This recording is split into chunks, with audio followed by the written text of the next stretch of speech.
I feel it. Yes. That's it. We did it, Elizabeth. Welcome to Leadership from the Heart series. Hi, Elizabeth. Hi.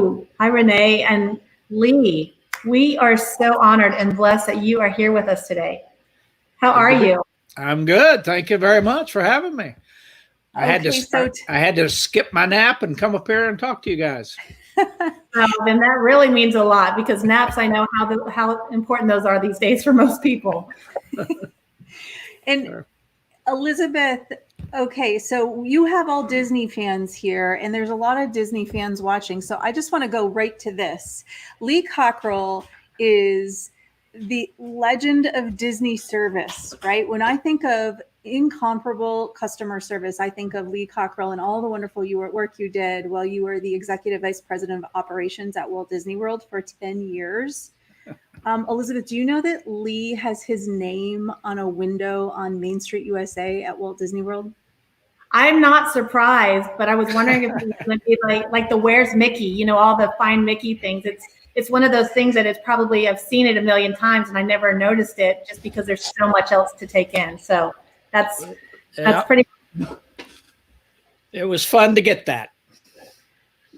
Only a few. Did they surprise you with that, or was that something that you said, "Hey, this would be really cool"? No, they surprised me with it. I didn't expect it, actually. So that's great. Awesome. Well, I'm going to look at that next time I'm there. So that's something new to see.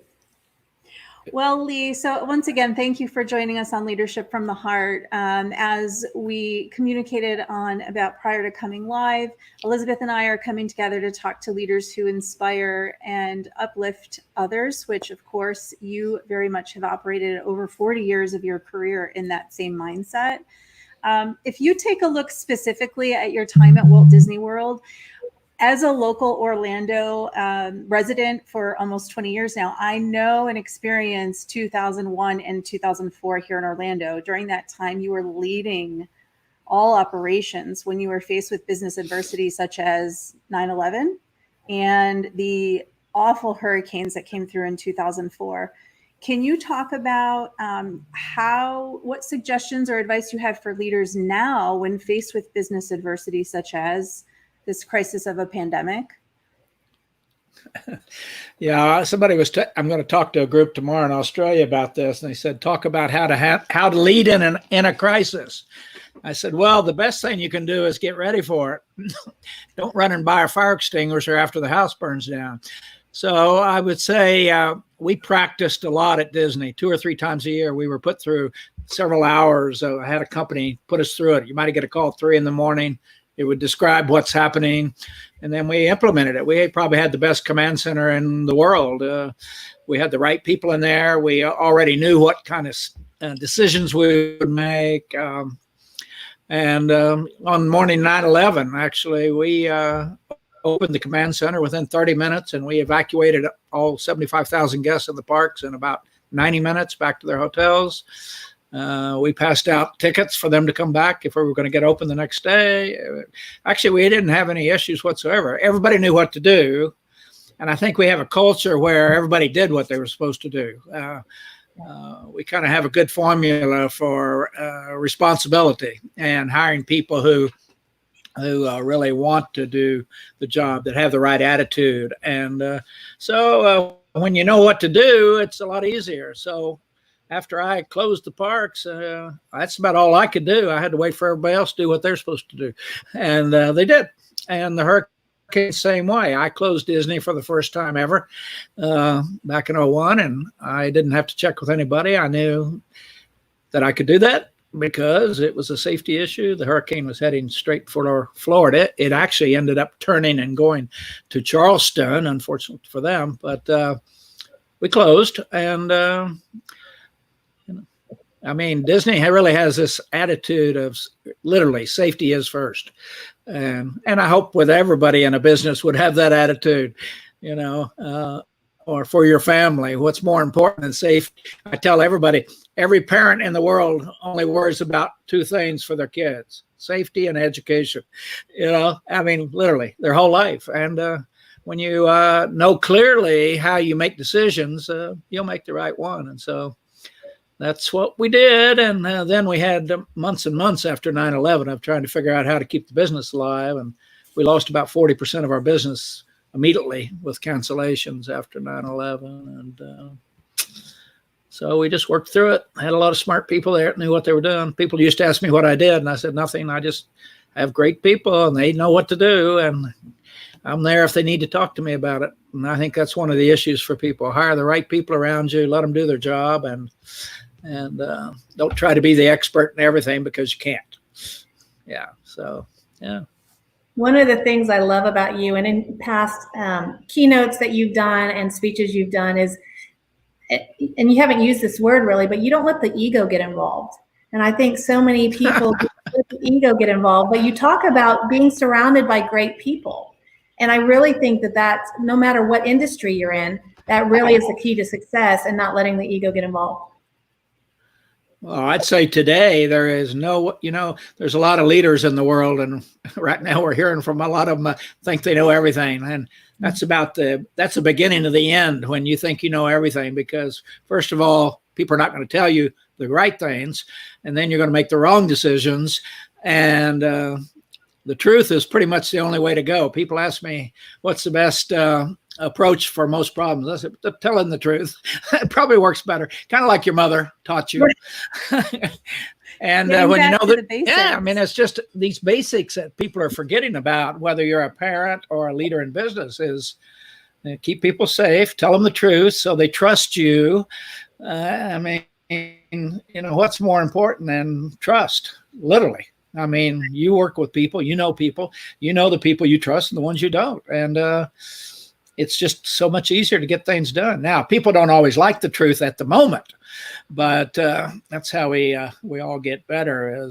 That's why your mother always told you the truth, whether you liked it or not. That's a really good reminder. And I am so eager to point this out too. In your book that you authored, Creating the Magic, one of the things you spoke about were the Disney great leader strategies that began with this quote. And this is very poignant for our time right now, is in times of drastic change, it is the learners who inherit the future.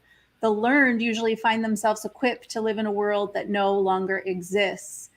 So Lee, we're really curious for you to share some of your thoughts around the importance of continuous learning and education from a leader perspective, and not living in fear to say, sometimes I just don't have the answer. Well, absolutely. I've got a kind of a background where I dropped out of college because I forgot to go to class, and went in the Army, and I learned a lot there. And I was pretty immature as an 18-year-old. I didn't really understand the value of learning. I grew up in a little town in Oklahoma. I mean, nobody went to college. And so I finally woke up one day after I was out working as a waiter in a hotel in Washington, D.C., and I started learning things. I got put through training courses, and I started reading more, and I started paying attention, and I liked it. I like knowing more, and even so, the rest of my career, I really developed a lot of courses. I read a lot. I travel a lot. When I left Oklahoma, I'd been nowhere. I mean, nowhere. And I now done business in 45 countries around the world, and more. And I still read every night, because every time I read something, I'm going like, why didn't I know that 10 years ago? I mean, that's absurd. Why didn't I know that? And we have no excuse today for not continual learning. It doesn't have to be in college. It's better if you get that, but you got it in your pocket. Google, and anything you want to know, you can know. And I tell people, if you don't know the definition in a word and 5 minutes later you don't, that would be your fault. Sometimes I'll hear a country, 200 and some countries in the world. I'll hear a country, and I say, I didn't even know it was a country. And I look it up, and I say to Mom, 4 million people live there? And I didn't even know about it, It's amazing. And my grandson's girlfriend, they're both biomedical engineers in Boston, and she decided she wanted to learn every country in the world. And she now knows every country in the world. She just studied it, and she knows the capitals, and she's spouting this off, and I'm going like, I don't even know what you're talking about. But so, I mean, you can continue to learn. You should. And obviously today we don't have any choice because things are changing every week. I mean, particularly in technology, marketing, supply chain. I mean, they're all connected. And if you don't keep on top of it, you'll become irrelevant. I mean, in fact, you go out of business because your competitors will be on it and you won't. You won't even known about it. And so it's pretty important to keep learning. Yeah. Well, knowledge is power, right? That's what they've always said. That's what I've always learned. And, during this time, we keep saying this unexpected gift of time. What else do you have to do? I mean, this is a huge opportunity to take advantage of. Yeah, my partner and I we have all this time. So we already had a time management course online that we sell and a morning planning course. And we just developed, we'll have probably in 2 or 3 weeks, we'll have 10 courses. We just wrote one out yesterday. It's called Creating Magic 30. It's really probably the 30 things you don't really know that you should have learned about business and how you conduct and appreciation for people and all those kinds of. So we rolled that out, and we did one for students. It's coming out today or tomorrow because there's just a lot of students are having a lot of anxiety right now, and talk to them about how, if you're young and haven't been through any roadblocks or obstacles, this is pretty upsetting time for people. I said, it's not bothering me too much because I'm old. I've been through this so many times, this kind of stuff. Now, this is one pretty unusual, but we've been doing this 2 months. I got fired once and I was out of a job for 3 months with no money and a baby. So, I mean, I'm going like, this is kind of like that, except I don't have a job anyway. So, but all my clients were canceled. I had speeches all over the world. I was supposed to be in Poland last month. And so what? It happens. Nothing I can do about it. So we're producing courses and people are buying them. And my granddaughter's graduating in May from University of Colorado in Boulder, and she's already got lots of things going on about. We've got her to be an affiliate for selling our courses, and she's got a client that hired her in Africa to do their website for them, and so she's reaching out there and find a little thing, get a little money here, a little money there, and learn and keep busy. Because a lot of people are sitting around just worrying about it instead of picking them. Yeah. Now, I know there's a lot of people that don't have a product and they don't have something to do, but people are hiring too, by the way. If I was out of a job right now, that's all I would do. Everybody to get up, take a shower, shave, get dressed, and get on the computer for the whole day looking for jobs. Because the more you look, the odds go up that you're going to find something. And I tell people today, I told my granddaughter, take any job you can get in any good company. Don't worry about whether it's cleaning the bathroom, what it is. Just get in there, show them how great you are. And this will be over and you will move along and you'll get experience and you'll get exposure. After you get an education, the other two things you need is experience and exposure. Exposure to the world and exposure to other people and other ways of thinking. And without exposure, I think, and without experience, you're not going to be very valuable to somebody just because you know some stuff. Yeah. So wow. What I think about it. Leading the way and all of your focus you bring a hospitality focus in your background for 40 years. You were with Marriott, you were with Hilton, and of course the Walt Disney Company. One of the things that you say that really stands out to me is that you are talking about the risk a company makes if they're only focused on the product and a service. And then the competitive advantage that companies or organizations have when they're focused on product, services, and superior customer service. What tips do you have for leaders who are seeking to make sure that they're scaling and growing their culture and the customer service that they're provided? Yeah, I came to the conclusion years ago that most companies have a good strategy about opening new stores or coming up with a new iPhone, but they don't have a leadership strategy and a customer service strategy because really at the end of the day, products are becoming pretty much a commodity. You can buy whatever you want just about anywhere, and you can get it on Amazon, and they'll ship it to you, and no problem. You don't have to go out to a store, but if the difference probably is that relationship and that person taking care of you beyond the call of duty and making it happen for you. And small businesses probably are going to have actually eventually a good advantage because they know their customers better. They can, you can do extraordinary things that people are not thinking about. Now, on the other hand, most companies are not thinking about that. I have a dry cleaner. I've been taking my shirts to for 20 years. The guy loses one of my shirts every now and then, but I don't care. He's a great guy. He's nice. He'll deliver them to me if I need them. He'll get them done in an hour. It's just, we have a good relationship. So I let him lose a shirt occasionally. And so some, people will even pay more for the relationship. To that confidence you have that somebody's going to be there, they're going to do what they say they're going to do, they're going to follow up, keep their promises, do what they say they're going to do. So that's a big deal of creating that. People say, well, how can you do it when you just got 5 or 6 people? I see that should be really easy, not when you have 70,000, because at the end of the day, culture is everything. I mean, if you at home, if you don't have the right culture, you'll probably get a divorce, or the kids are going to run away from home, or I mean, culture is everything, and that's what we really focus on at Disney is the culture of making sure that. And people always ask me, what is the real recipe at Disney? And I said it's very simple: we hire better, we train better, and we treat people better. I mean, that's you talk about the basics. Your mother will tell you that again. Anytime you got a problem in life, you don't know what you should do, you can't make the right decision, call your mom. She knows. That's right. Mothers don't have any agenda. They care about you. That's it.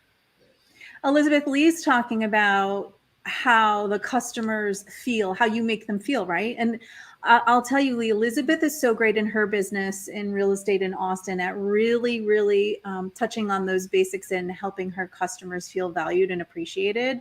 And that's the basics that you talk about all the time is how are you going to, when they leave, will have been feeling by the way that you served them.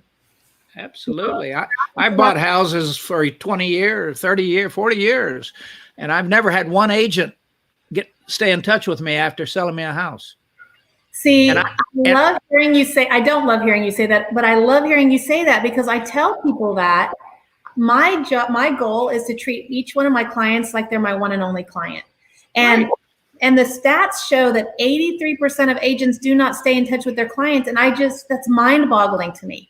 And for me, I could have recommended one after the other executives over 16 years. I brought people into the Orlando area because what do people do when they move in? Do you know an agent? Do you know a doctor? Do you know a dentist? Do you know what area of town we should live in? Schools? I mean, it's ridiculous. We're going to fix that moving forward, just so you know, right? Because Realtor Orlando, don't worry, we got you covered now, Lee. Well, I'm going to die in this house, but you can deal with my son. He'll have it, and you can see if Well, I love that about you and about Disney. I mean, you're creating the magic there. You're making it a place that's just so memorable. And people, I mean, my children and I have gone, and our family has gone over the years. We're not as close like in the backyard like Renee is, but they still talk about that. There's a lot of memories we've had and a lot of experiences we've had as a family, but we always go back to the experience at Disney. And it's just fascinating to me and so impressive how you had 60 or 70,000, and I love that they're all called cast members, that treated everybody in the parks or any of us like we were the one and only person there. And that's just kudos to that organization and the leadership that you had, because that, again, you're not talking about 3 or 4 people. You're talking about thousands and thousands of people serving so many others. No question. And the problem, people say, how do you do that at Disney? I say, well, we hire better people. First of all, we hire nice people. We don't try to hire people, make them nice. We train them so well, they know what they're doing. So their self-confidence is high and they can do what they won't disappoint you. And we treat them well so they wake up in the morning and want to come to work, not drudgery and have to come. Not everybody, but mostly. And you run into those people all week. And I tell people it's the happiest place on earth or else, like your mother told you, be home by 11 or else, because we're professionals, and that's what professionals do. It's like a professional real estate. You stay in touch with your customer. You call them back when you say you're going to. You show up at the time you say you're going to show up.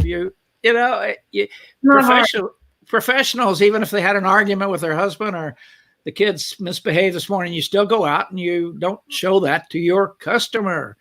I mean, I'm sure Cinderella has a bad day, but she still goes out there and makes it happen, Right. And so it's a matter of raising your expectations for yourself and for the people who you work with.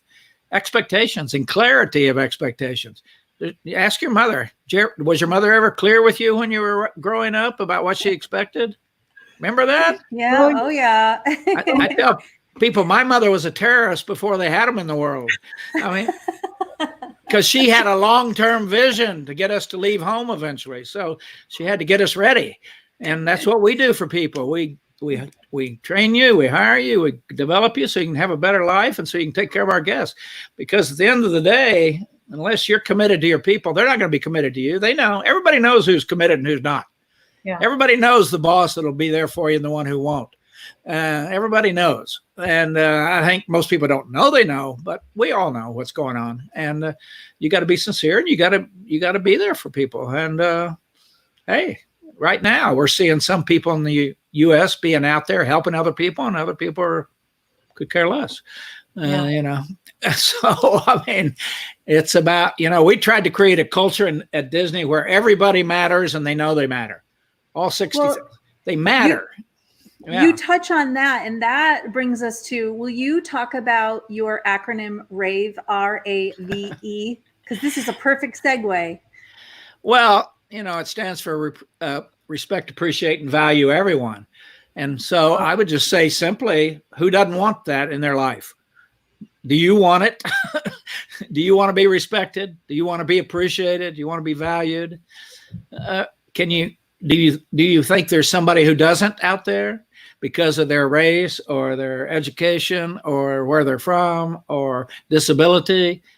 It's just absurd. And I mean, I always talk about, I don't know if you've ever had a manager or leader who was just a real jerk and intimidates people and raises their voice and all. And I sit back sometimes and think, who really has the right to go around doing that? Where's that? I wouldn't work for that person 5 minutes. I quit one job because of that. My boss was a screaming, crazy guy, so I left. Because my mother kind of yelled a lot, so it hurts my stomach, and I don't like to work like that. But there's no upside to trying to intimidate people. Right. There's no upside to trying to control your wife. None.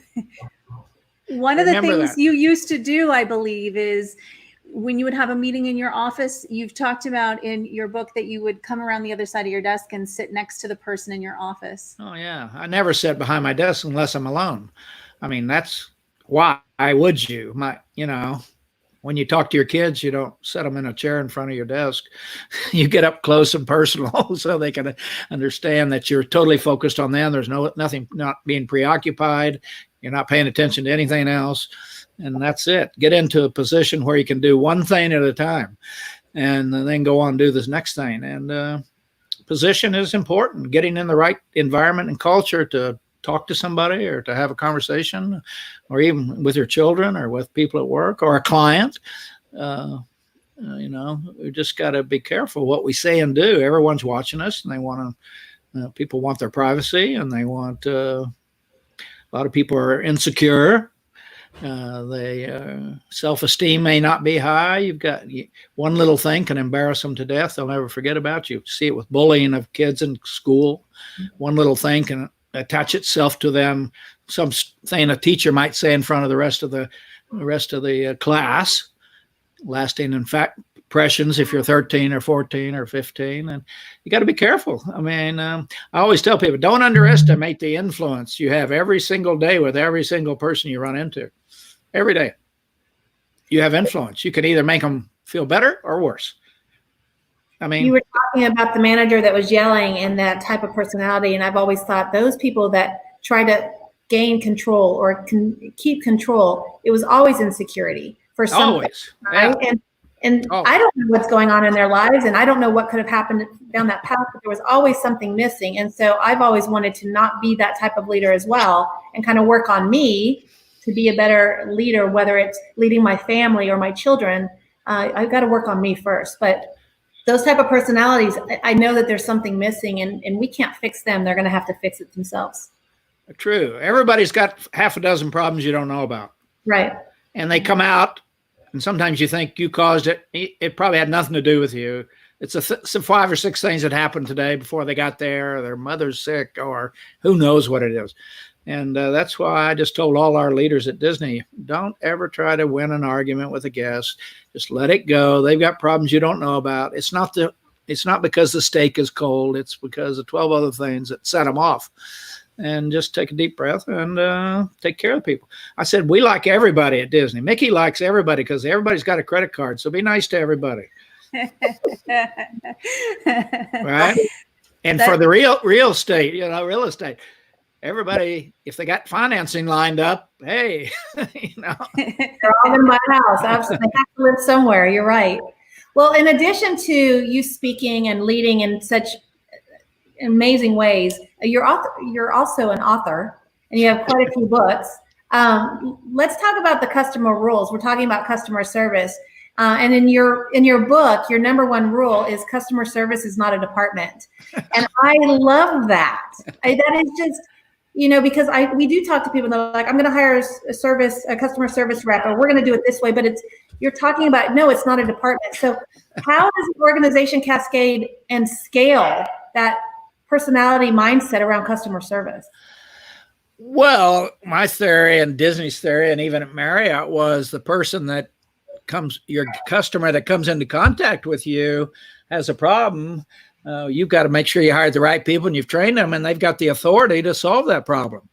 Now, at Disney, I'd say 90% of any problems any guest could have, the frontline cast member has the authority financially and with training to solve it. Now, if it gets into a really absurd situation, they have to get a manager, but most things are not a big deal. So you decide that's the culture you want. You train your people. You tell them what they can do, what they can't do, what they can say, what they can't say. I mean, it's the same old story. It's like at every level, I was told what my authority level was for signing and for making decisions, and when I needed to go to the president. And it's the same thing. We start to treat people like they're just nobody. And these people, everybody that works for Disney has responsibilities in their life for raising families, in their church, in their clubs, taking care of their parents. They're responsible.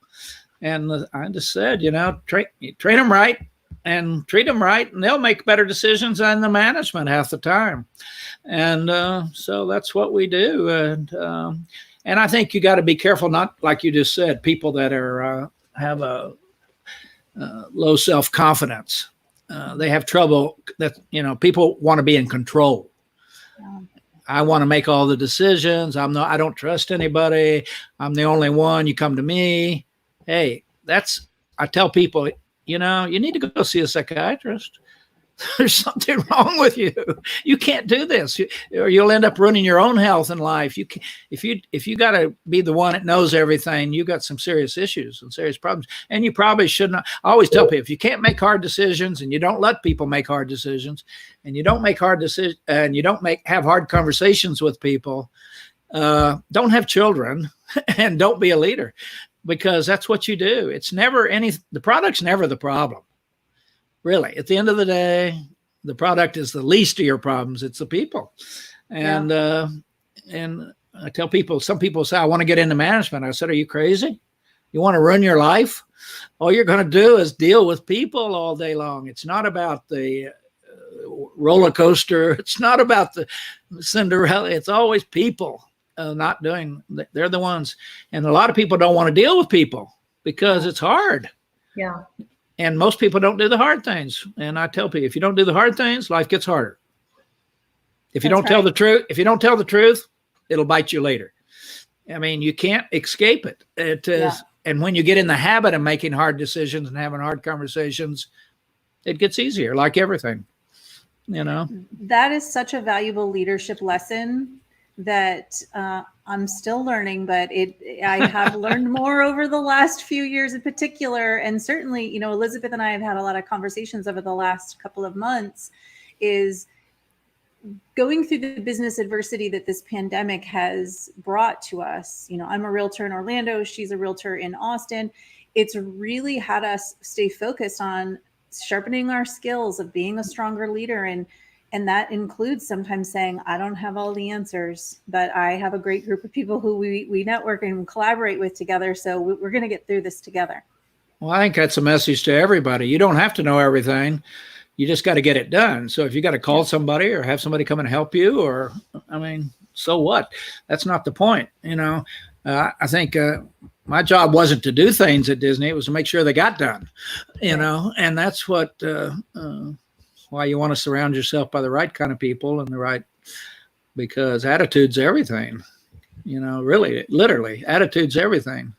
And that's, I would say, we look at Disney, we try to get the attitude right first, and then we'll try to figure out how we're going to get the skill, whether it's training or whether it's hiring somebody, but they still got to have the attitude first. We're not going to hire a CFO that's a real jerk just because he knows how to add up the numbers. And so enough people don't pay attention to that, I think. It goes back to the culture. Absolutely. Yeah. Basics.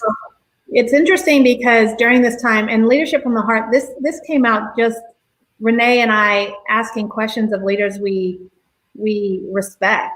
We never ever anticipated we would be talking to different people as many times as we've had. But one of the consistent messages we keep sharing with others within our organization, but we're also hearing, is during this time, what are you doing to be ready to be successful when you come out on the other side? And one of the things I always say, and it really aligns with what you said, is get back to the basics, right? You talk about the basics all the time. I talk about, and in our world, I can get overwhelmed with all the technology and all these different things, but I know what works for me and what's authentic to me. And so I always tell people, just stick to the basics. And I love that you share that same messaging, because I feel like now I'm not so crazy for always saying that, but I love that you talk about the basics all the time. What are the basics? What are the blocks that you remain focused on throughout your career to have such an incredible 40-year career?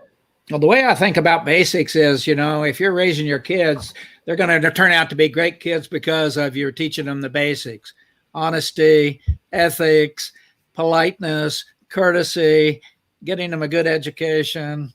I mean, those are the things that make people successful. And it's the same at work. The basics are, you know, I think Bill Marriott and Walt Disney both said, keep it friendly and keep it clean and everything will be fine. That's pretty basic, you know? Yeah, and I would now say, keep it clean, keep it friendly, and keep it safe. That's going to be a big basic, and it's going to be something you got to overdo, because just put people at ease it's got to be in their face for a while. And then what's going to happen? It's going to go away, because Americans have a short memory. This thing will go, you know, it's like things we do, we fade away in our life because it's really important. And then next thing you know, in 6 months, you're not doing it anymore because, hey, it wasn't that big a deal in the first place. And this could go on for a long time, and it may not. So I'm getting interviewed tomorrow on CNBC on that Squawk Box. Oh, they want to know about what I think about Disney and reopening.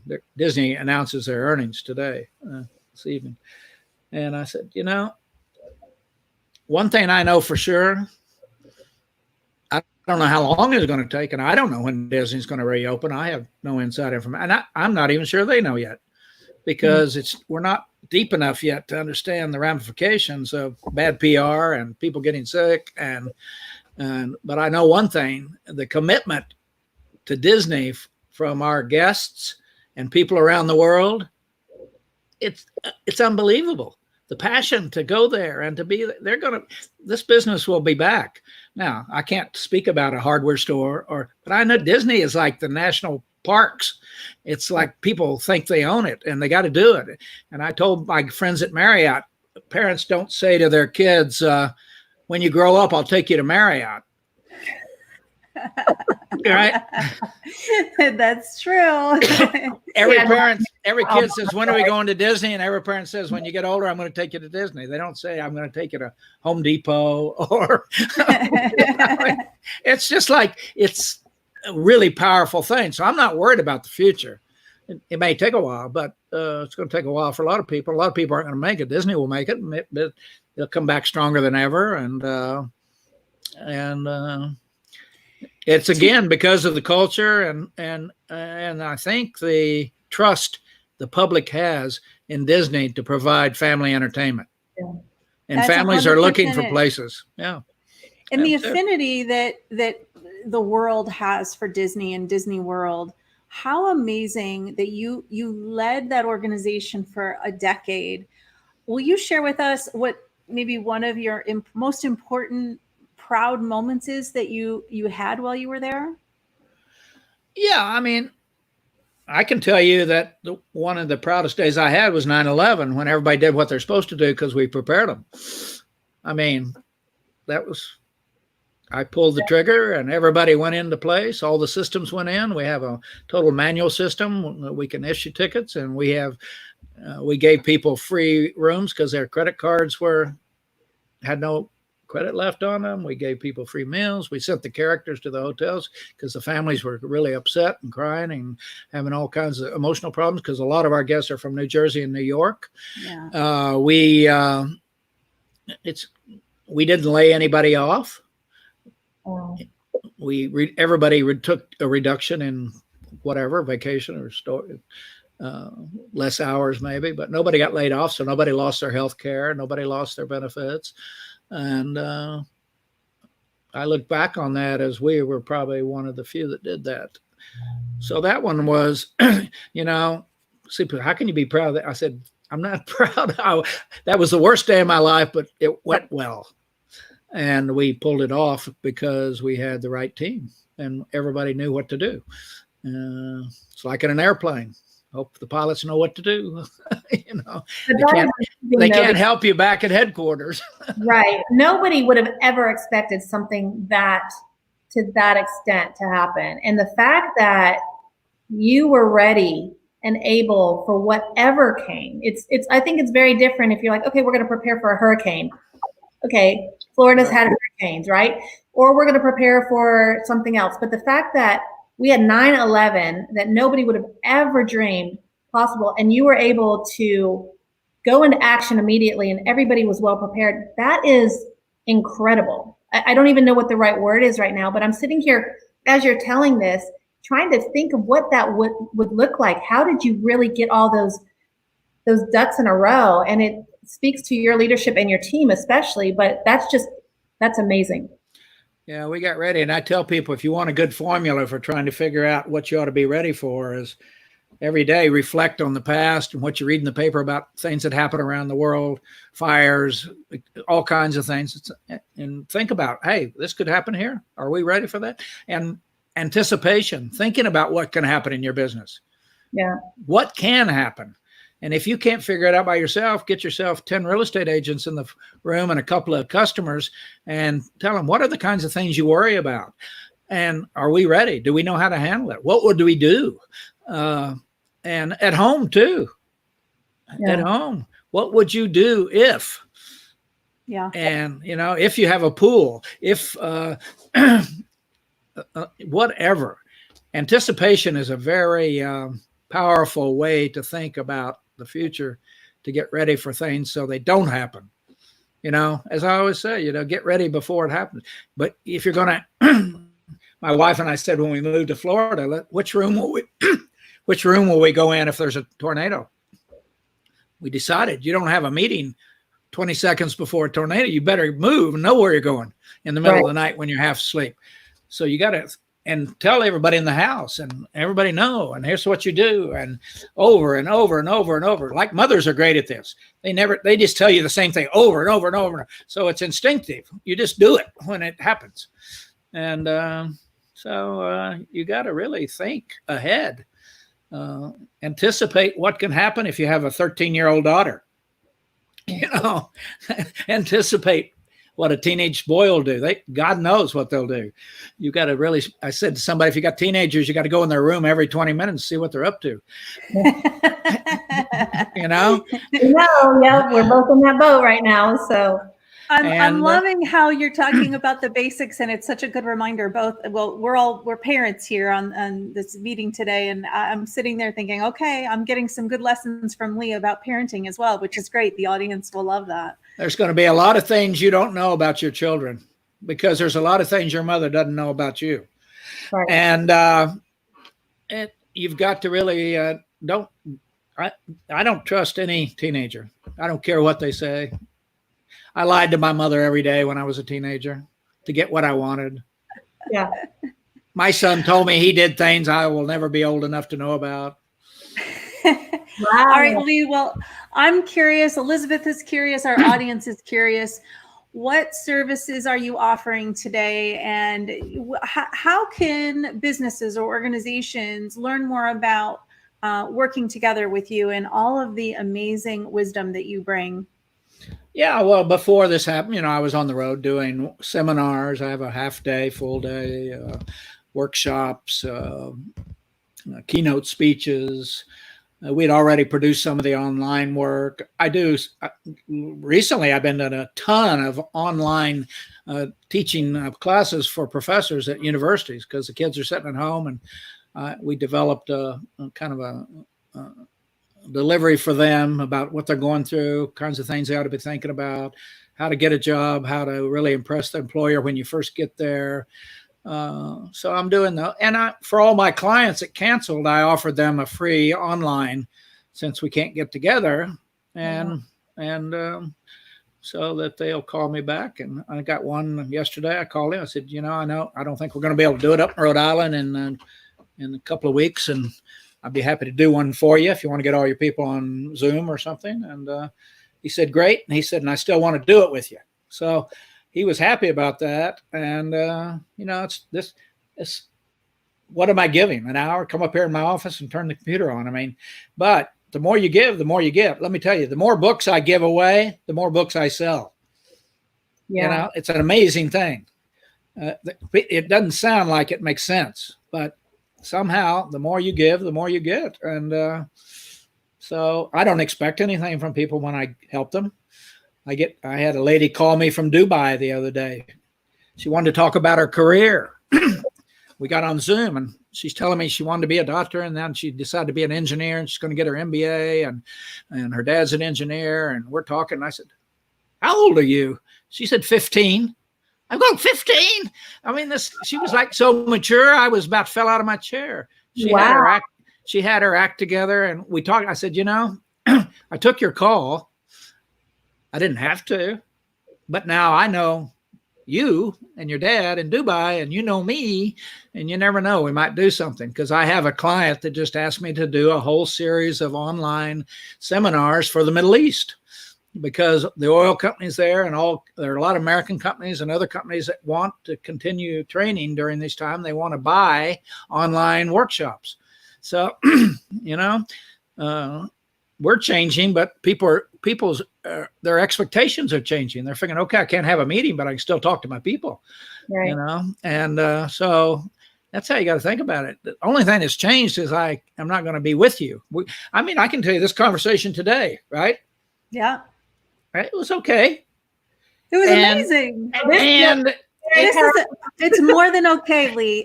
and it's better than sitting around. It's inspiring to sit and talk and have conversations about things, and it's uplifting. I tell my granddaughter, you should talk to somebody every day. Call somebody, get online with them, because it's easy to sit around and watch the news. And no, these are great. I have 2 or 3 of these a day with different, sometimes individuals, sometimes a classroom.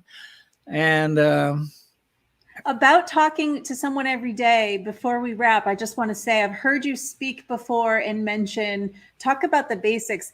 Lee picks up his phone, Elizabeth, right? Now I'm putting you on the spot, but I've heard you talk about before is there's no schedulers. I pick up the phone because I want to be direct to the people. And that's amazing. Well, everybody's got a phone, but nobody answers them. And somebody said, why do you answer your phone? I said, because I do more sales that way. I close the deal and people have confidence in me. Hey, I had a guy call me yesterday from Southern California because I made an offer we made a discounted offer for the time management seminar. And this guy calls and I said, yeah, this is Lee. And he said, is this Lee? I said, yeah. He said, I see I got a note that you're offering this time management seminar for a discount. And I just wanted to call and see if that's legit. It's not one of these fake emails from somebody. I said, yeah, it's legit. He said, oh, good. My daughter just graduated from UCLA in pre-med. I'm going to buy it for her. And I'm going to buy the other one too. And we had a big conversation. And now he wants me to come out when I'm there and come and see him. And, answered the phone. You never know who you're going to meet and come in contact with. And I know, I absolutely agree. But I love that you're answering the phone. That's amazing. Well, what are you going to do? Why wouldn't you answer it if you got it? I don't want to call you back. In fact, when somebody sends me an email and says, can I talk to you about my career, blah, blah, blah, blah, blah, and they send me a bunch of stuff, I just call them and we get it done in 12 minutes and it's over. I don't have to sit and try to write and figure out we just talk. And there's something to hearing the voice, adjusting the conversation as you go because of more clarity and what she wants and asking questions, and just quit emailing people and just call them up and have a call. And amen to that. They won't forget it. My gosh, I had my conversation. Yep. Right. I'm pretty sure my team here in Orlando, the Fun Collection, they are, I'm going to have them watch this, of course, and they're going to be able to say, yes, Renee, my team leader, shares with me all the time. You can't build relationships in a text or an email. You have to pick up the phone so they can hear your tone and your tonality. It's everything. Absolutely. And a friend of mine wrote a book, said you can't lead with your feet on the desk. So get out there. And, right now you could be calling every one of your clients and just, we got a client right now that can't go see their customers. And he contacted us yesterday and he wants to send a box to them. He wants in there one of my books. He wants to send some cookies and an offer to have me or my son or other leaders do and he's going to pay for it, a free for his clients. He's going to offer a free leadership seminar or a customer service seminar. And that's going to be in place of taking them out to dinner and trying to get them to buy his product. So he's picking up on this right away. And somebody's going to deliver a box and there's going to be some nice things. And love it. And they're not going to make a pitch for the work. They're going to do that later, but building the relationship. And I love, my mind is racing. Because we come down to Orlando a lot as a company. I'm like, there might be some opportunities here. So I'm excited. I know. Well, somebody told me the last question you should ask anybody that you do business with, is there anything else I can do for you? Anything? Yeah. Well, so you ladies, let me know if there's anything I can do for you. But I think that's a good idea because we get so focused. Okay, we got it. Well, we wanted. Yeah. What else can I do for you? A lot of people want to talk about the misery in their life or their husband's sick, or take the time to do that. It's people want to be connected. A lot of people don't have anybody. They say loneliness kills you quicker than this virus. So you got a lot of opportunities now to. And by the way, every time you do it, you feel better than they do. Right. You go like, hey, I'm feeling good. I did something decent today. Well, I have to say this has been a powerful hour for me. And I'm just in awe of you anyway, but for you to spend your time and your wisdom with us is a blessing. So I'm giddy, Elizabeth. I'm giddy. Anything you guys want to put together, let me know. Because I'm just doing things that people want to do, and maybe we can. And frankly, when we do these, you learn things too. Frankly, that's a good lesson. It's a great lesson. Elizabeth and I have shared that. As we shared with you before we hopped on, as we've been facilitating these conversations since mid-March, and I almost feel as though it's been unfair because I'm learning so much while we're doing it, right? And so you say, oh my goodness, well, this is such an honor to speak with you, but you've just taught us so much. Thank you so much. I don't want to be a big bad boss. I want to be a teacher. Love it. Oh, that's a better legacy to leave than being a jerk. And for those who want to hear more and learn more about Lee, make sure you visit Lee's website, leecockerell.com. We'll tag his social media pages on this feed. And Lee, thank you, sir. Thank you so much. And we look forward. There's going to be something on the horizon where we're all going to come together again. So, where do you live, Elizabeth? I'm in Austin, Texas. Oh, yeah. Oh, wow. What a great place. Yes. I love that place. Yeah. So you got Austin and you got Windermere. I'm in Windermere, so we're neighbors, Lee. Those Windermere people are really fancy up there, you know. So I noticed we were there in early March. Actually, we came down to visit them with our family, and we went to Walt Disney World and had the best time. And it was literally the weekend before the world fell apart. So yeah, Windermere was a little fancy. You have better barbecue in Austin than Windermere does. That is true. Oh, yeah. And Lee, if you ever make it out to Austin, Texas, we will definitely show you some good barbecue. Yeah, I do. Sounds good. Thank you. You guys take care now. Thank you. Have a great day. Bye-bye. Yeah.